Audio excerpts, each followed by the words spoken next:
Oh, hey guys. The one and only Skip. He broke everything, but here we are. That was quite a way to start episode numero uno, if you ask me. The most fitting way to start it. But So, hello, everyone. Welcome to the RogueHQ podcast. I'm Ontario. Skip's over there feeling ashamed of himself. seriously, I don't know. Okay, literally, so the problem is we did the setup for this thing and ran through all the setup and configurations. And then I went out and decided to get an upgraded mic and mixer board. So when I'm hearing the sound coming through, I'm thinking, of course, it has something to do with the sound properties and running a video through Discord. I'm clearly having something get completely messed up and flummoxed. And all it was that I did not hit mute on the tab of the stream. Lesson learned. Yep. Very simple. And that is Well, anyway, today, and you want to keep going on about the issue, but no. We're good. We're good. okay, cool. Let's Well, start this thing. get past the issues and start. So we're gonna be talking about some Rogue Legacy today. That's gonna be our featured game of the week. So we're gonna have Geno coming in about 20-ish minutes, and we'll talk to him about his streams and him streaming and things of that nature. Yeah. So tell me about Rogue HQ. I could tell you, but why don't you tell me about it? I Because mean, you're like the number you're one. You're like the number one fan, I believe, of Rogue HQ. the number one fan. Oh, okay, I need a shirt for that, by the way. We Please have don't them. make that. You can get them. I've You got have one. shirts, yeah. Yeah. They're You can buy them, but I need like the number one fan. Anyway, Rogue HQ. If you guys into roguelikes, anything like that, I'm sure most people that are here are in it. It's just a good community of streamers and Rogue HQ and roguelike lovers. It's a great place to talk about the game, share tips, things along that line. We have a lot of fun, and the podcast is kind of another extension of that now. Yeah. This is a great idea. I'd always kind of wanted to try out doing a podcast, but never had a really good reason to. And so this is a really good reason to try it out. And besides, we get to do Well, something that's got an amazing technical aspect of it, is trying to figure out how to do a podcast with people who are in completely different areas of the country. So, also muting browser tabs. and muting browser tabs. Oh wow, that was gonna be my dreams for a while. No, it's gonna be on every single podcast from now on. Right. With the podcast though, so we've got this one today. We're talking about Rogue Legacy. I think the plan is every couple of weeks, right? Yep. About the same time. We'll try to keep it consistent. But if we ever do switch it up, we are also going to be setting up a place to archive them. Don't know exactly how that's going to be because the VODs only stay active for so long on Twitch. Yeah. So, but that's more to come on that in case you ever do miss an episode. But if you are here live, we will be doing Q&A. Obviously, you can see your comments are showing up, and a little editing to the overlay for me afterwards because it's bleeding over a little bit right about here, but that's okay. So we will have a Q&A section towards the end as well when we start talking about what's new, what's in the news. That should be fun. So stick around for that for sure. So shall we go and talk about the game of the podcast? Yeah. I'll let you start because I'm probably gonna have different opinions I think than you are because I know how you. This was your first roguelike, right? That's right. This was the game that got me into roguelikes. And I should say I actually saw Norjess actually sitting in the comments that was actually referred to me by Norjess. He said, "Hey, here's super fun game I've been enjoying playing. You should check it out." And I was like, "Ah, why the heck not?" He warned me, and I thought it was the weirdest warning at the time. He said, "You have to give it a little bit of time to get good at it because you're going to be terrible at it first and die a lot." And I'm going, that sounds not like a really fun game at all. Why would I want to play something that's going to take a little bit of time to get into? But I heeded his warning, and before you knew it, I was hooked to not only the game itself, but seeking out other games that are like it to try and play other games. I think it's in recent history, it's probably the only game I really picked up and played start to finish without hopping to another game while I was in the middle of it. Because I'm a notorious multi-game player. I don't know how you are with games like that. Yeah, I mean I'm kind of the same way, and I like to switch around a lot, and I like variety. But no, I totally get what you're saying with I just picked the game up recently last week. I've watched you stream it a good amount and things like that, and some other people have streamed it too. And I'm like, I don't know. At first, you kind of look at it and you're like, oh, it doesn't look that hard. You move around, you attack enemies, things like that. And then I picked it up and I was like, okay, this is difficult. Yeah, I really struggled with first off the controls, and then I just switched to a controller, and I felt it controlled a little bit better for me. Yeah, it is strange what games, when you look at them, which may be a whole other topic, like why some games work better on controller versus than other. But this is one that I definitely had to be with on a controller as opposed to keyboard. But I feel like that concept, if you watch someone else play it and you're like, oh, that doesn't seem hard at all, and then you pick it up for yourself and it's ridiculous, the learning curve. I feel like that's almost a piece of every good roguelike. Like I think Binding of Isaac, Enter the Gungeon, certainly that way. The first time I would watch people playing Enter the Gungeon, watching them dodge the bullets, go, oh, it's not so hard. If you just kind of focus on your character and the bullets, it's like you can dodge pretty much anything. And then you pick it up and you die in the first 2 rooms, and you're figuring like, what the heck is going on? Why am I so terrible at games or life altogether? But yeah, I mean, yeah, that's so true. Like especially Enter the Gungeon and a lot of those, I guess, bullet hell type games, they're, I don't know, you kind of sit there and you watch them, you're like, oh, it's not that bad, and you play it, and then you're like a cat with socks on, and you can't do anything. So that's basically where I was at pretty much with Rogue Legacy too. Right. I mean, in Rogue Legacy, though, if we're clear about it, it's been criticized by many people who play only roguelikes as not being a true roguelike, because it's more of a roguelite, I suppose, in that you die, but you don't unlock just minimal things. Like you don't unlock, okay, here's another item you're going to find in the next time you run through the castle. Instead, you're actually leveling up your character almost RPG style, in that now I'm getting more strength, I'm getting more health, I'm unlocking more classes.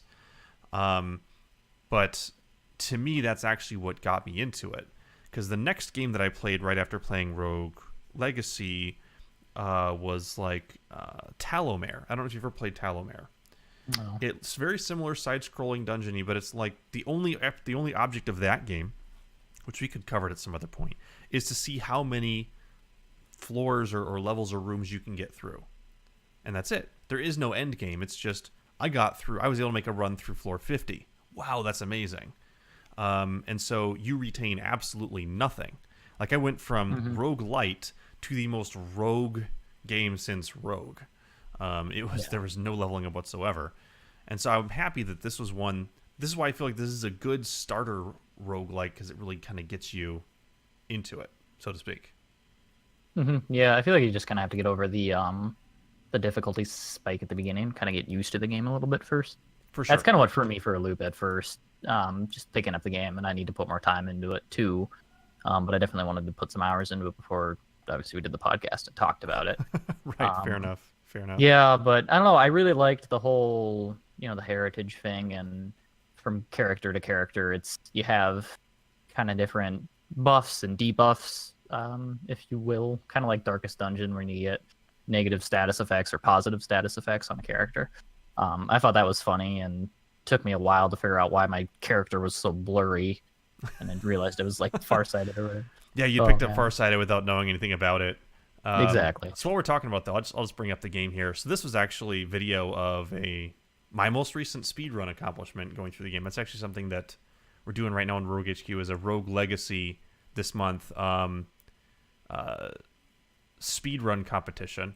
And I mean, if you haven't played it before, this is kind of a look at it. It's definitely your just typical side scroller hack and slash, almost platformer style.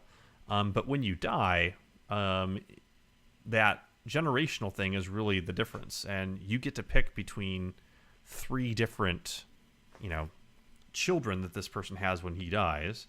And I feel like that's really what I made a terrible mistake there, got myself caught in a corner, and then the fact that I found a blueprint made me irritated on a speed run instead of money. But anyway, but it was, I mean, that's really what will make or break your game. I mean, end game for me, I knew what I wanted to do. There's a character called Lich.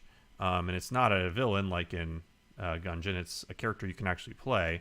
You can upgrade the Lich to something else, like a Lich King, I believe. And then that character has this effect where they as they attack and kill things, they up their max HP, and then you can bank that into your max MP later on, and then keep building it up. So by the end, if you really kind of grind out that character without dying, you can get to like 300 HP and 300 MP through that grind. And so I waited until I had the right combination of child, where I had the Lich and I had the right kind of special bonus, which I used the Raven, which is like this. It costs a lot of MP, but it will attack anything on the screen. If there's 7 enemies, it'll attack all 7 of them and hit them all once, pretty high damage.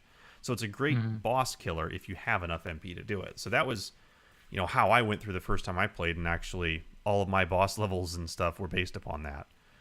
Clearly, I mean, most players are not going through and fighting the first boss without dying one time, but for speedrun strats, that's kind of what you do. But you see, they got the bosses here, different parts of the dungeon.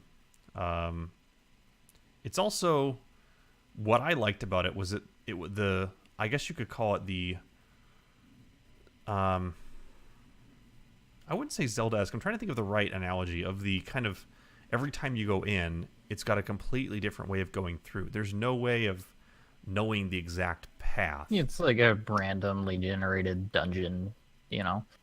Kind of like something like Enter the Gungeon, or I think Binding of Isaac's the same way. Yeah. I think that's something about roguelikes that's really something I've really enjoyed. Because one thing that for me, like, I'm never going to be good enough, I feel like, at a game where I can memorize exactly what's going on and know what to do, like jump exactly here, and learning patterns for a boss is one thing, and even then I screwed up. The fact that I made it through a flawless boss run here was a miracle. It's the only reason why I got the time that I did. But the fact that it's random and the next time you go through it's going to present you with a different challenge is more of my style than knowing when this, like, I watch people speed run or run through things like Super Mario World, and I try to replicate that, and the muscle memory or whatever just doesn't get there for me. Yeah. I don't know if that's something that you... Yeah, I'm not too big. I haven't ever really been too big into the speedrun stuff, but I've seen you guys been doing it, and it looks definitely a lot of fun. I mean, I think that's where the challenge comes in with the speedrun, is each time you're going to get different stuff, and you're going to get, different kind of attributes that are going to either help you or hinder you. So it's kind of getting lucky, and then also not taking as much damage and things like that as going through. So it's kind of a mix of RNG and skill, Yeah, it is definitely and picking your battles. Like right here, I decide this is not worth it to try and go after that chest. We're gonna leave right now. Run away, run away, run away. But yeah, there's definitely a lot of skill there. And also, I think what's interesting and why I appreciate a lot of roguelikes as well is I kind of touched on it, that whole when you die, what happens when you come back. Like, I really like playing Borderlands. And in fact, Geno was playing Borderlands 2, is going to be on here. He's playing Borderlands 2 earlier today. It's a fun game, but when you die, you just kind of come back at the previous checkpoint. I mean, that's kind of what games have done for the longest time. Yeah, you get fined a certain amount of money as well, and then you come back. But yeah, at some point in that game, money kind of stops becoming a problem. Yeah, exactly. And so what I really liked about it was they actually explained, oh, you died? Well, guess what? Here's what that means. That means now it's your child who's going through. And like, so you're playing through like 100 generations, like I don't remember how many generations I went through the first time I played. I went through a lot. Yeah. But I liked how it gave a real explanation for what was happening. You're not the same character going through. They died. They're done. You got their money somehow. Someone looted the body and gave you the money. But otherwise, it's now their child, and you're spending generations after generation going through this castle. And I know that's kind of one of the only games to really do that. I don't know of any other ones to actually like explain it like that versus just having a respawn mechanic, where you just you're back. Yeah, and that to me is a huge appeal, I suppose. Yeah. I mean, it's not necessary, but it's sort of one of those things that always itch my brain about games when you die. About, do they have an explanation for what happened when I die, or just try it again. So yeah, no, I feel that. Yeah. Yeah, that was something that I thought was a super cool mechanic, and then having the different kind of each time you go through is going to be a little different just because of the status attributes you get and things like that, farsighted and all the other good stuff. Like you can be super small or super skinny and things like that. Yep. Yeah, all those having their pluses and minuses too. There's also one you have to watch out for that if you do play where I forget, it's like disoriented, but it shows the character in the generation selection screen being walking on the ceiling. Everyone has to pick that one once. Just pick it once and play, and then die fast, because you're actually, the screen is completely upside down. Yeah, I saw that, and I had that character come up, and I didn't pick it because I knew exactly what was going to happen, and I did not want to play upside down. Oh, you gotta just It's already play, hard enough right set up. you gotta just play it at least once. I mean, it's not gonna hurt you to, try the character out and have him, die right away and pick the next generation. Infinity Blade, yes, Norjess, that's right. I remember there was one other game, Infinity Blade as well, did a similar thing. Yeah, it had the same lineage kind of thing because I think when you died, you came back as like it's kind of the same thing Rogue Legacy has. Yeah, it was like something like 40 years later, and yeah, that's true. That's true. I played that one actually a long time ago and didn't really realize that, that was also doing the same type of a thing. Like it just never really occurred to me until you mentioned it. Yeah, I kind of forgot about it. Yeah, but what happened to that game? Did just developers stopped working on it, or? I don't know, and I was a big deal for a little bit there. It was. I haven't heard it. I haven't heard it in years, probably. I don't know how many years. I don't even know if it's still even being developed for current, because it was a mobile game as well. I don't even know if it's still working anywhere else or not. But and I should mention as well where you're at right now in the game. If you're seeing the speed run over here, is there's 4 different areas. There's the main castle, and there's this forest. There's the Maya, and then the dark dungeon place. I don't know what it's called. Don't remember offhand. But yeah, progressively harder. Each area has its own boss. That's the best I ever did going from platform to platform. That's the thing. You do have to have a lot of luck and skill combo. Yeah, it's kind of a mix.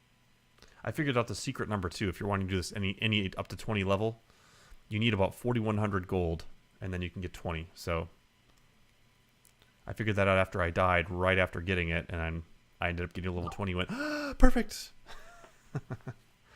So yeah, you ended up like at 13 minutes on this run. I think is like the RogueHQ record right now.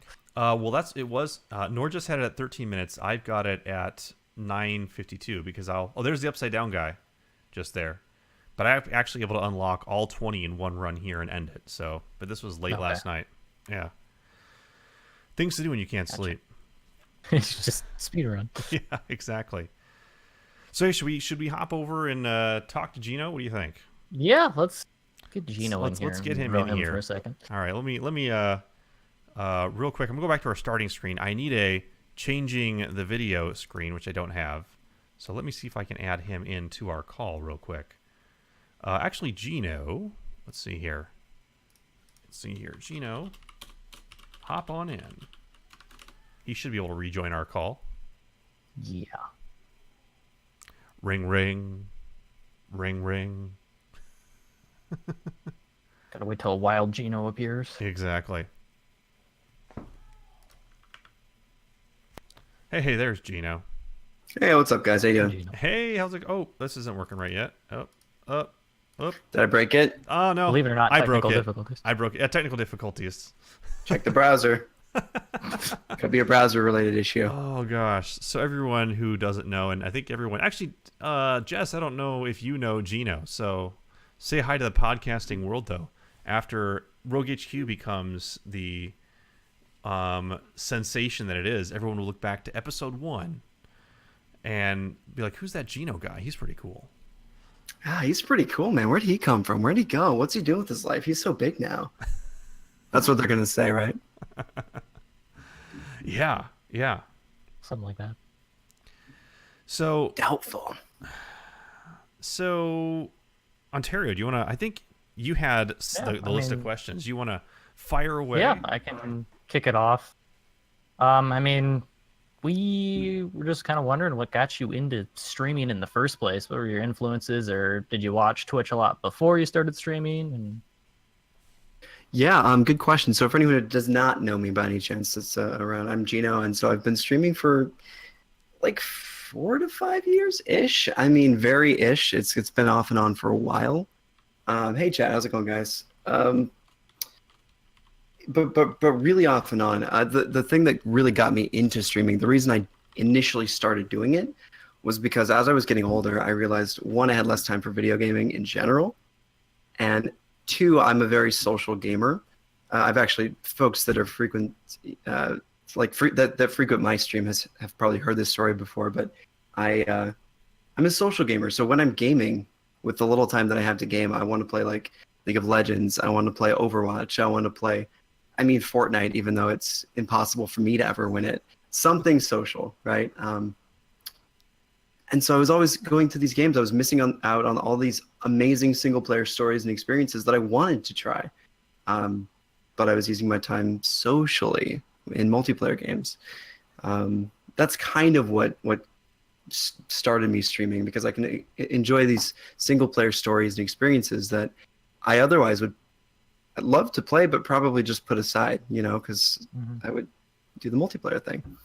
Streaming lets me play those and experience that social side of it in a really cool way. Mm-hmm. Yeah. Kind of branching off of that too. What was the first game you ever streamed? So the first game I streamed, I do remember it. It was actually it was Outlast. So I streamed Outlast the very first time I streamed, and I mean, folks have talked to me about, how do you always talk during your stream? How do you keep energy up? How do you? And now I just kind of do it. Like I've just been streaming for a while, so I just kind of do it. But back then, I remember it was a lot. It was something I really had to work on. And that first stream, years ago now, was just really, really, really fun, really exciting. Just having people join chat while I'm playing the single player game that, as you know, Outlast is, kind of scary, kind of spooky. It's not too bad, but yeah, it was cool. So how long have you been doing this, Geno? Man, I can't say for sure. Like 4 or 5 years ish. Within the past, say 6 months, I've gotten more into it, as you guys probably are somewhat aware. But I started getting on a schedule. I started actually trying to, get affiliate and maintain some viewership and just make new friends and grow the community. It's been fun. So for the past 6 or so months, I've been getting more serious about it. But at least 4 years I've streamed. My first stream was about 4 years ago, at least, maybe a little bit more. All right, gotcha. Well, tying back into obviously what this is all about, what was your first roguelike game that you played? So that's a good question. So I like all styles, all genres of game. I play all kinds of stuff.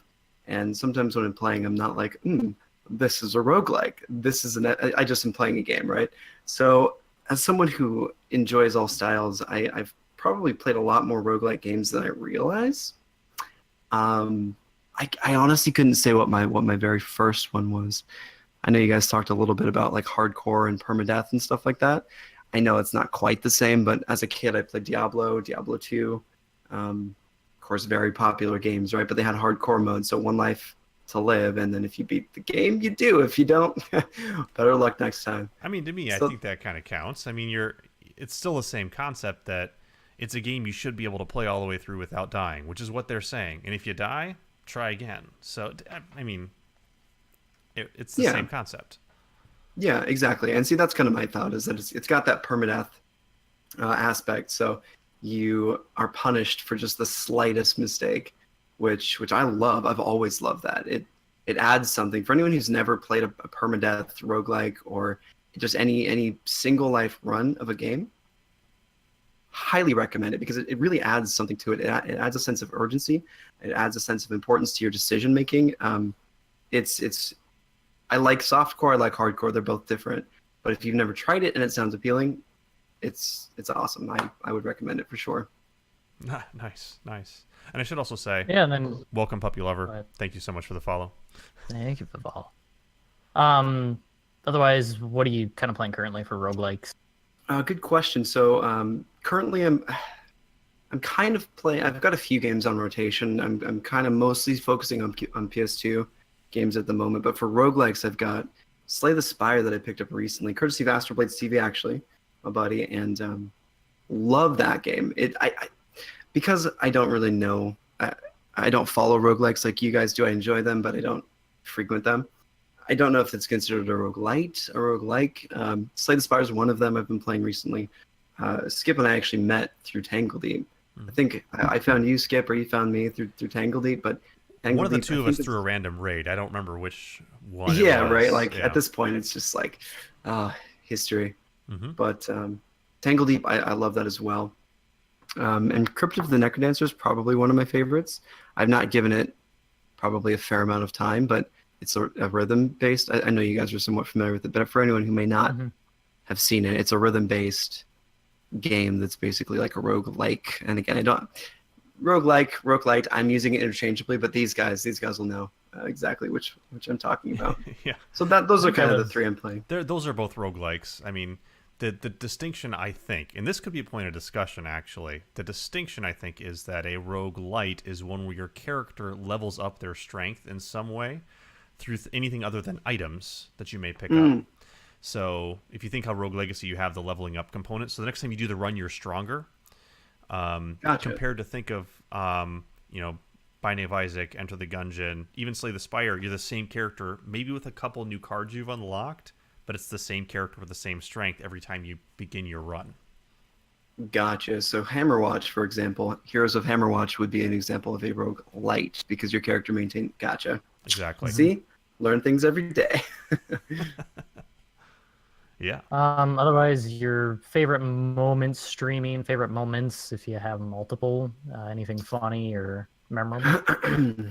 It's hard to say because I've been streaming so long and it's been up until, like I said, fairly recently, a little bit sporadic. I can't think of any one moment that I'm like, you know what, this is why I stream. It's kind of every stream for me. People will ask me, and I'm very direct, like I'm very honest. I'll just, if anyone has a question for me during my stream, I'll answer it. People have asked me about my viewership and how do I get so many viewers or whatever energy or what have you. And I'm just honest. I say, I don't really look at my viewer count.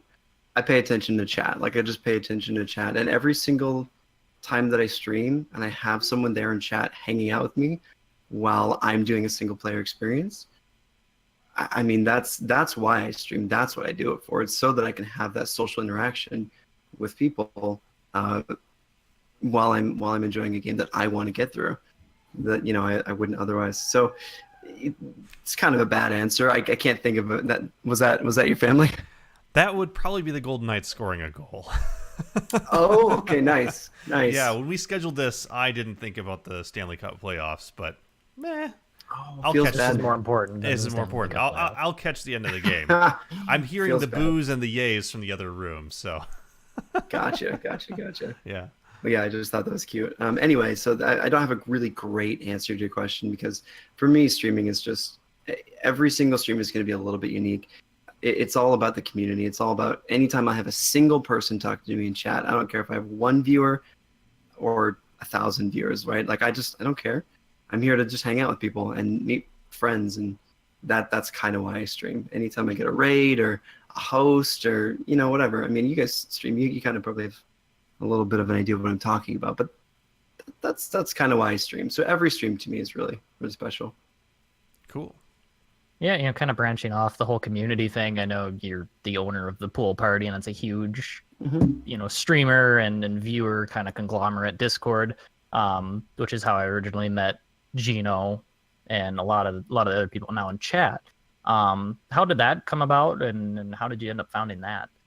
Good question. So it's essentially, I was whenever I'm saying 6 months, so let's keep it consistent. About 6 months back, when I decided I'm going to get serious about streaming, I totally, redid the channel, all the art, all the everything, all the about me's, what am I playing, redid everything. And I needed to have a Discord, right? Because that's like a new thing. Streamers have Discords. You have one. Join my Discord, right? It's so cool.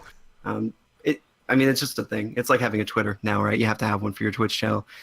But I didn't want to just be like, join my Discord because I'm the cool streamer. Screw all these other people, right? Like, I not that people that do that have that mindset, but that's how I look at it. Is there's so many cool streamers out there.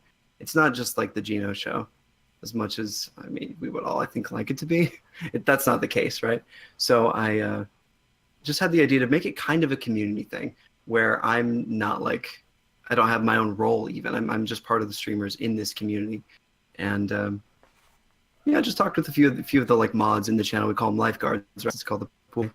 Anyway, I talked to some of the lifeguards in the pool party and said, hey, I kind of want to make this a community, a streamer community for kind of everyone. And from there, it just kind of grew. Okay, I gotcha. I mean, the last question I got for you is, are you looking forward to any upcoming games, titles, roguelike or not? Good question. So anyone that frequents my stream knows that I whine all the time about the fact that I have a really bad computer. Really not great. It's old. Like it's old. It's a good machine, but I built it not even 5, like 7, 8, many years ago. So when I built it, it was awesome and cost effective. Nowadays, it's like maybe I can play the new WoW expansion if I'm lucky. So anyway, kind of a tangent to answer your question. I don't really know what's coming out because I know I can't run it. So I'd rather not know what's coming out. I wanted to play, for an example, State of Decay 2. I don't know if anyone's familiar with that, but it's like a zombie survival. I eat that up, man. Zombie survival? Dude, yes, thank you. I'll play that game. But I very seriously doubt I could run it. So not really. I know everybody's hyping up Borderlands 3. I'm loving Borderlands 2. That's been a blast. So I think that's a fun one to keep an eye out for. I know the FF7 remake is supposed to come out at some point. That should be a blast. I've played World of Warcraft very off and on, but when I was a kid, I played it. And I think the vanilla like classic experience is supposed to come out, end of this year. I think I could be wrong about that, but that's kind of exciting as well. So while I don't really have any specific one I'm looking forward to, a couple. Okay, yeah, gotcha. Well, that's all I got for you, Geno. I don't know if Skip, do you have any more questions? No, thanks so much for being our first streamer guest on here. And there's Yeagan in the chat. Daddy Supreme. There we go.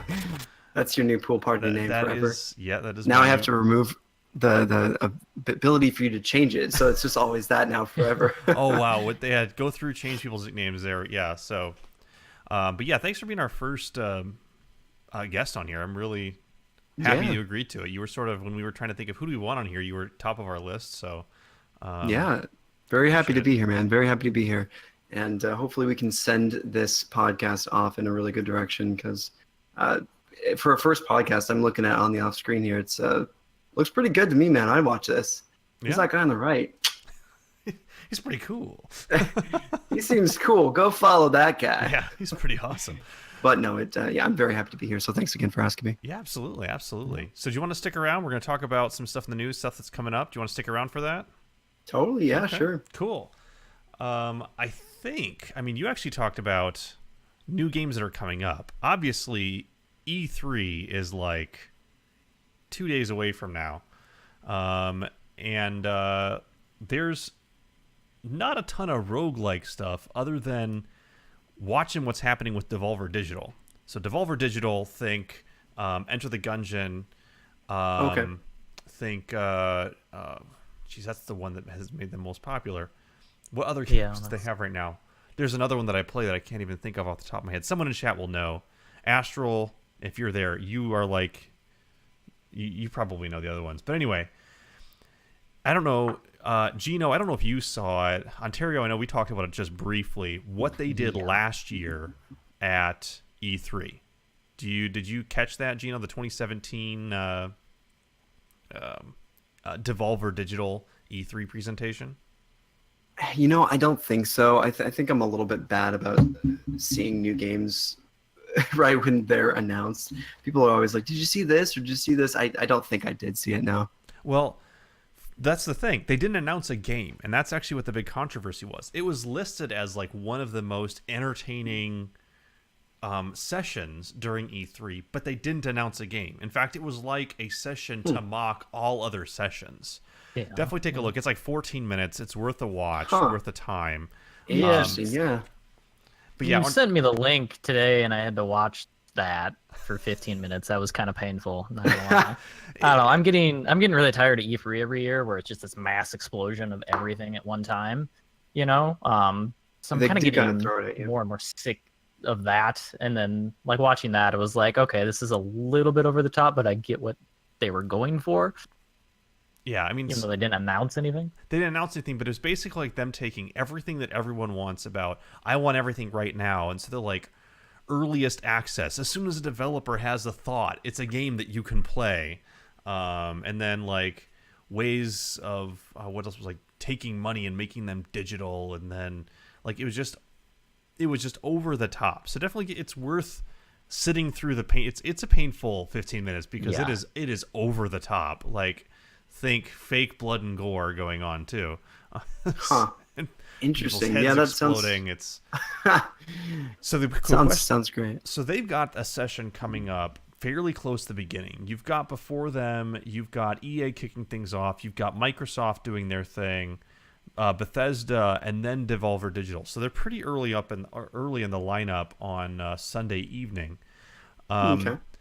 Obviously, the hope is they're actually going to announce something because everyone, especially every Enter the Gungeon fan, has been thinking, Advanced Dungeons and Dragons, when the heck am I getting my DLC, my new content? And they've been really on not wanting to release anything that's early access. They're sort of anti that because they want to have something that's complete and whole. Even though it's mainly DLC new stuff, they've been taking their time on it. Yeah, I mean, but you got to respect that nowadays with everything. Like literally, I feel like every other game on Steam's like early access at this point, and it kind of gets annoying. So it's nice to have when a game comes out, it's actually the full product, versus early access being all the rage, like it has been.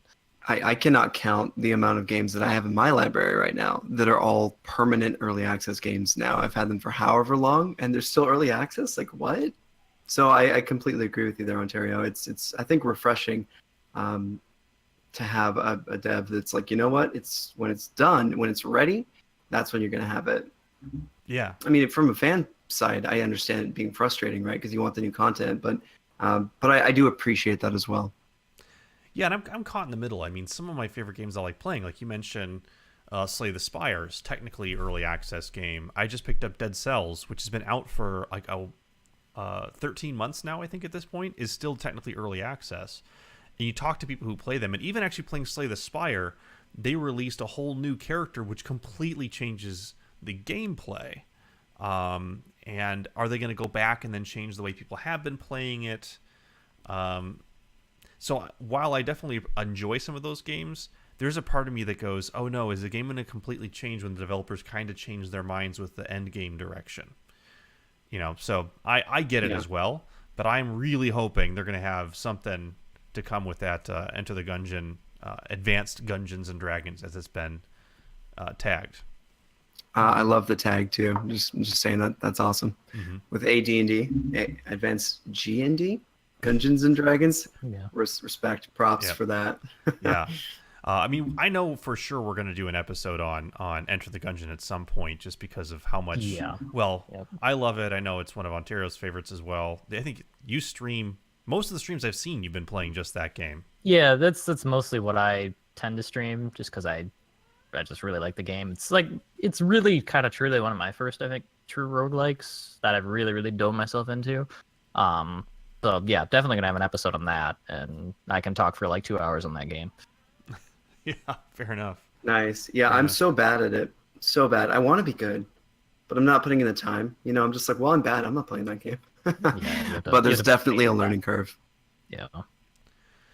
So let's see other things at E3. I mean, obviously, you mentioned actually the new Final Fantasy VII remake, Square Enix. The hope is, the leak is they're going to be talking about that. Obviously, not roguelike, but one of my favorite game franchises, Kingdom Hearts, Right. is going to be Kingdom Hearts 3, which has been promised for how long now? Was supposed to have been out by now. We're still hopefully getting an announcement about this in E3. And I feel like to me, that's what E3 has become. It's not necessarily, here's all the games. It's, we're sorry you don't have the games. You've got, on one hand, you've got all the early access stuff. And I feel like E3 has become I'm sorry we don't have the game for you yet. Please don't hate us if we show you the game. Yeah, it's like, here's what's coming out in 2019, possibly. Yeah, you might get this in the near future. You also might not, but we're working on it, type of thing. Mm-hmm. I mean, I feel like every game is. I mean, nothing's going to be Duke Nukem forever. I don't think that's possible for another game to repeat performance of that game and development. For those of you who don't know, I'm not going to get into it now, but Google Duke Nukem Forever like history and just read. It's really interesting and intriguing about the holes that developers can dig themselves into. Which I guess if you think about it, early access is sort of the antithesis of Duke Nukem Forever. The game that's always undergoing new game engines, new development, new ideas, but never going to come out, versus here's a completed idea. Try it now while we still work on it. So I guess, which would you rather have? Never play Slay the Spire or play it while it's being worked on? It's hard to say, honestly. For me, I think that the market is really oversaturated right now with early access being a thing. People just want their games funded, whether it's actually a real game idea that they are passionate about, or they just want a piece of the pie, right? Like, it's early access. You could buy it now, but it's going to suck because it's early access. Don't hold us accountable, and then it's permanently early access, right? So I think there's two sides of the coin. For passion projects, people that actually are like, look, we need money to do this. Let's let people play the game. It's a real game. It's going to be good. We have more ideas. That's awesome. I like that. And I think it's a really good platform to allow, those devs to do that. That's true. But then there's the Daisies standalones of the world. That's exactly what I was going to bring up, was the Daisies that have been in early access pushing whatever now. I mean, I think they're done even working on that game. It just never came out of early access. Right. And it just sat in limbo for one reason or another. I don't even know if anyone even knows the true reason why that thing just sat there. But I feel like, like you're saying, it's kind of a double-edged sword with early access, as far as, is this developer just want to get money for this unfinished game that they're not going to ever finish, or are they actually trying to build something? All right. So, hey,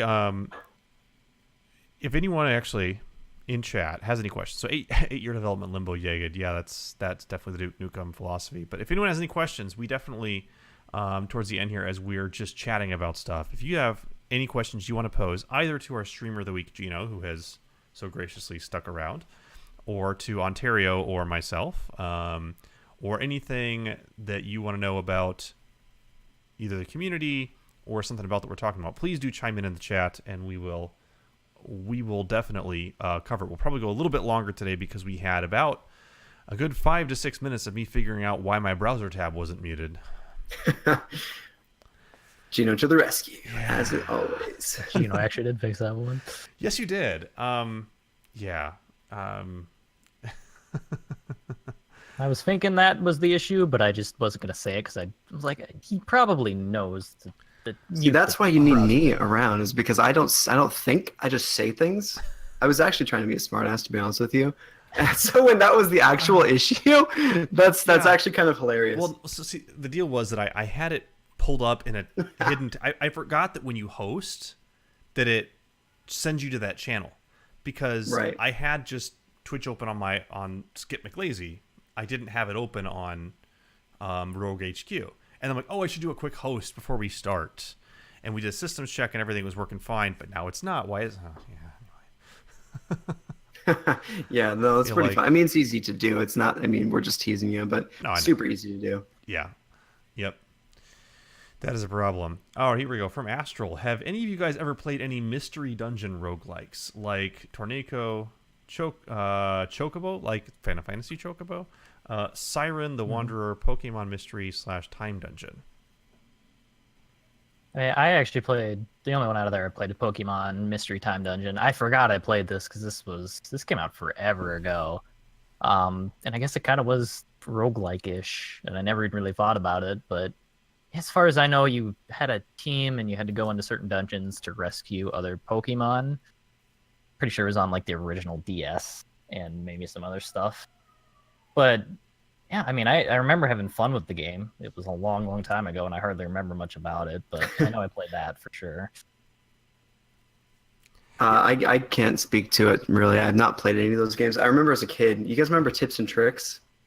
That magazine, Tips and Tricks. It was like a '90s. Anyway, they had this issue that had Chocobo Dungeon featured, and I was always like, Chocobo Final Fantasy? I need this game. Never got it, so I can't really speak to it, unfortunately. This is a bummer. Yeah, I never have. No, those are new to me. I mean, you got to keep in mind that while I love roguelikes and, was like, yes, and that's all I stream for the most part. Every now and then I'll hop into Sea of Thieves. But I am so late to the roguelike game. The fact that I hadn't even really dug into finding the game Rogue, which if you ever want a really hard old game, pick up Rogue. Like, you have to have a guide up to tell you what the symbols are that you're encountering. It's Oh, jeez. I don't know if either of you ever That's played rough. the ASCII actual Rogue game that roguelike comes from. We should actually do we could do a podcast, even probably future episode, on the history of where did Rogue and roguelikes come from, and let's trace that down a little bit. But I didn't really discover them obviously until Rogue Legacy, and that wasn't but a year and a half ago. So I'm still pretty new to the genre. So I'm definitely not the expert. I'm just the enthusiast, which is You fun. gotta start somewhere. Yeah, You gotta start somewhere. yeah. Well, cool. So Ontario, so what do we got? What do we got next time? What's up in about 2 weeks when we're going to be streaming at the same time? 2 weeks. I'm super excited for this one. Thursday 21st. I believe we're doing it at the same time. Skip, you talked to him.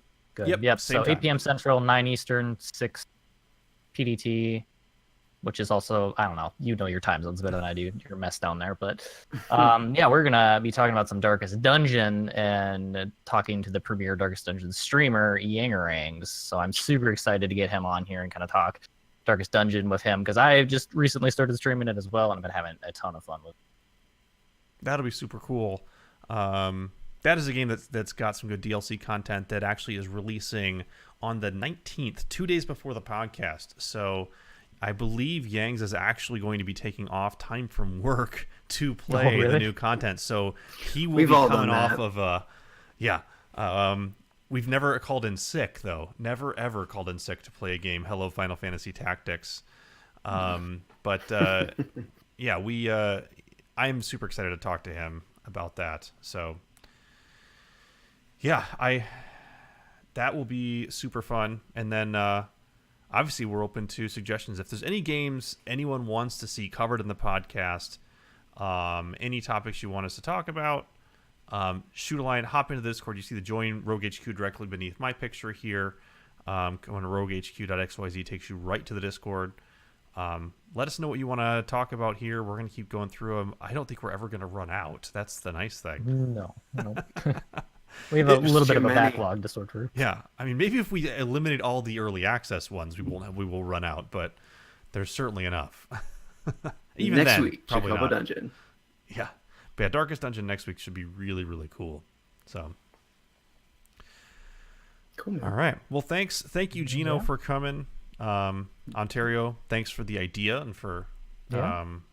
kind of pushing me to, let's do this. So I'm glad we could do it together, and it was something kind of cool for the whole community, and kind of keep on building it and keep just see where it takes us. I think it'd be Right. awesome to, at some point, if we could have developers or something like that. I think that would be just amazing. I know we talked about that in the past. yeah, but that would be never know. fun. Cool. Yeah. So, well, guys, thanks again, guys. I'm very happy to be here. Thanks again. All right. Thanks for having me. See you guys next time. Bye, everybody in the chat as well. Thanks for stopping by.